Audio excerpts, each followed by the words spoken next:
mama ha posicionado a Uruguay en los primeros lugares en incidencia y mortalidad en el mundo. El doctor Álvaro Ronco nos habla sobre el cáncer de mama, por qué se produce y cuál es el vínculo que existe entre la nutrición y el paciente con cáncer.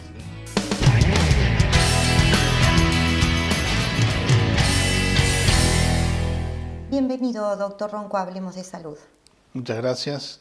Un gusto, como siempre, estar en comunicación con su audiencia y espero, siempre digo, dar un mensaje de salud, que es lo que me importa más. Hablando de mensajes de salud, hoy comenzaremos un ciclo sobre cáncer, donde empezaremos con el cáncer de mama, enfermedad prevalente en nuestro país y que posiciona también Uruguay dentro de uno de los primeros a nivel mundial con problemas con esta patología.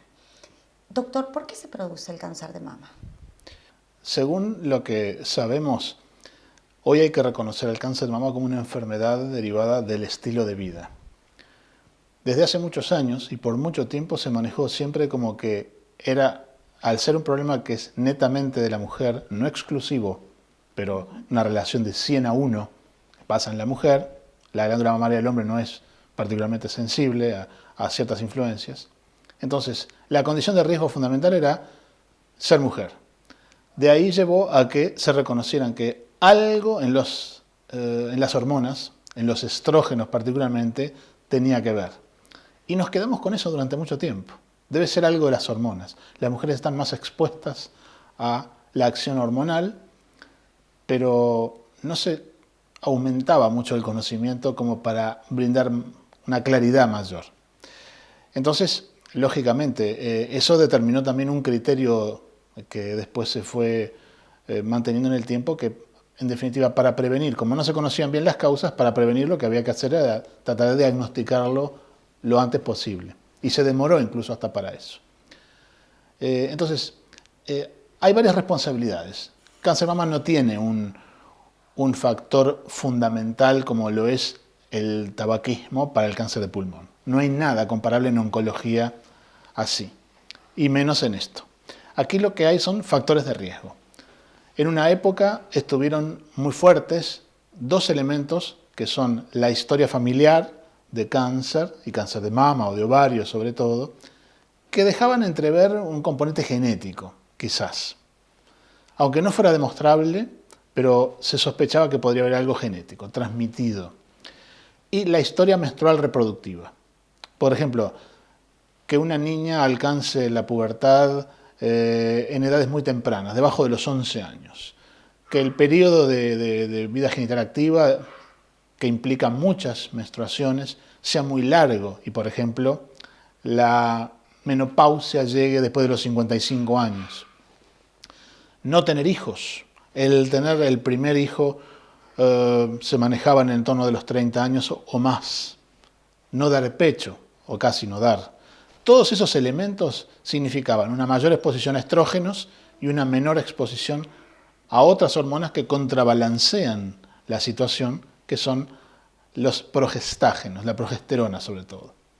Entonces, se fue viendo que eso condicionó mucho una situación de riesgo. Pero convengamos, hoy si sumamos estas dos cosas, hacen posible explicar 3 o 4 de cada 10 casos. Vamos a verlo al revés. Si esto es así, hay 6 o 7 casos de cada 10 que se producen de cáncer de mama que no tienen ni historia familiar ni nada de riesgo en la historia menstrual reproductiva. Doctor, de acuerdo a su experiencia y estudios científicos realizados, que además lo ha llevado a la presentación de su libro, la nutrición, la buena nutrición, ¿tiene algún vínculo con el cáncer de mama? Lo tiene, y justamente forma parte de esos otros factores que decíamos. Si hay 3 o 4 mujeres que no tienen elementos ni familiares ni de historia menstrual reproductiva y hacen su cáncer, ha debido haber otra cosa. La alimentación de esas 6 o 7 de cada 10, la alimentación es responsable de una mitad de ellas. Vamos a hablar en otros números. 3 de cada 10 casos tienen como responsabilidad directa la alimentación. Si le agregamos algo de lo que puede ser sobrepeso, lo que puede ser sedentarismo, elementos como el estrés psicosocial, por ejemplo, ahí vamos a estar en 2 de cada 3 casos. Le va quedando un pequeño porcentaje de factores que no son muy manejables. Puede venir alguno de repente en el área ocupacional u otros, alguna intoxicación, pero básicamente es eso. O sea, la alimentación representa una parte muy importante para prevenir. Estamos hablando de 1/3 de los casos. ¿A qué se refiere con una buena alimentación o una buena nutrición? Implica tener bajo control aspectos que hoy conocemos que puede ser que sean de aumento del riesgo. Hoy no se puede hablar de que comer de todo simplemente es una receta para tratar de prevenir un cáncer de mama. No. Lo que hay que hacer es tener cuidado con no tener excesos de algunos tipos de alimentos, como las carnes rojas, que preparadas habitualmente son a la parrilla, a la plancha, fritas, las carnes procesadas, como los embutidos.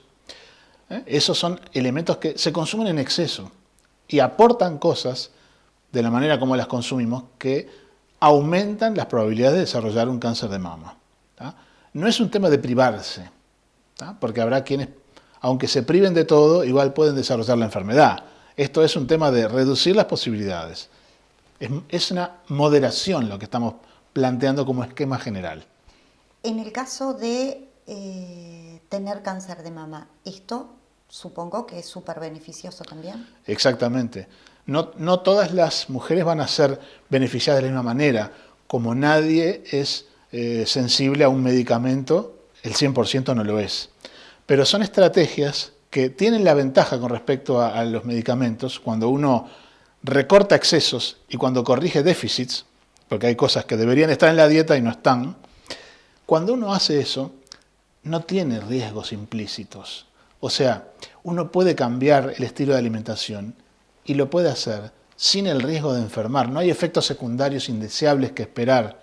Cuando uno prescribe un medicamento, hay un beneficio esperable, podrá ser mucho o poco, pero siempre hay riesgos posibles. Doctor, por lo que usted dice, la nutrición, una buena nutrición, sirve para prevenir. ¿Qué más se puede hacer? En términos de prevención, bueno, esto que decimos es lo que se llama prevención primaria.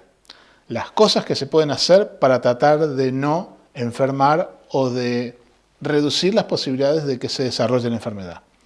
Pero también lo que se puede hacer es ayudar a que quienes van a tratar la enfermedad la encuentren en etapas más tempranas. Un diagnóstico temprano de la enfermedad se llama prevención secundaria. Es lo que ha circulado más, Ana María, como prevención de cáncer de mama. El autoexamen, por ejemplo. Sí, que es una herramienta que yo diría personalmente está perimida para sociedades que ya dieron bastantes pasos, incluso como la nuestra y sociedades desarrolladas. Importa la consulta periódica con un médico que esté especializado, puede ser un cirujano, un ginecólogo que conozca, pero también está el tema de la mamografía con periodicidad establecida por justamente algunos de los médicos que sean los especialistas. Esa mamografía no hay que hacérsela solamente por si uno va a consultar y tiene algo como motivo de consulta. Hay que hacérsela en estado de salud para ganarle al desarrollo posible de un tumor, porque siempre evolucionan en tiempos que son muy variados, pueden ser de 3 años, 5, 10 años. Entonces, si cada 2 años, por ejemplo, una mujer se hace un examen y se encuentra algo chiquitito que no se palpaba, que ni se sentía, se adelantó varios años a lo que iba a ser aquello que iba a dar síntomas. Y entonces, eso permite tener un mejor control sobre la enfermedad porque se diagnostica temprano. Hay más posibilidades de curación. Doctor, un tema sumamente interesante y también extenso. ¿Qué le parece si la semana que viene seguimos hablando sobre cáncer de mama? Me parece muy bien, con mucho gusto. Gracias.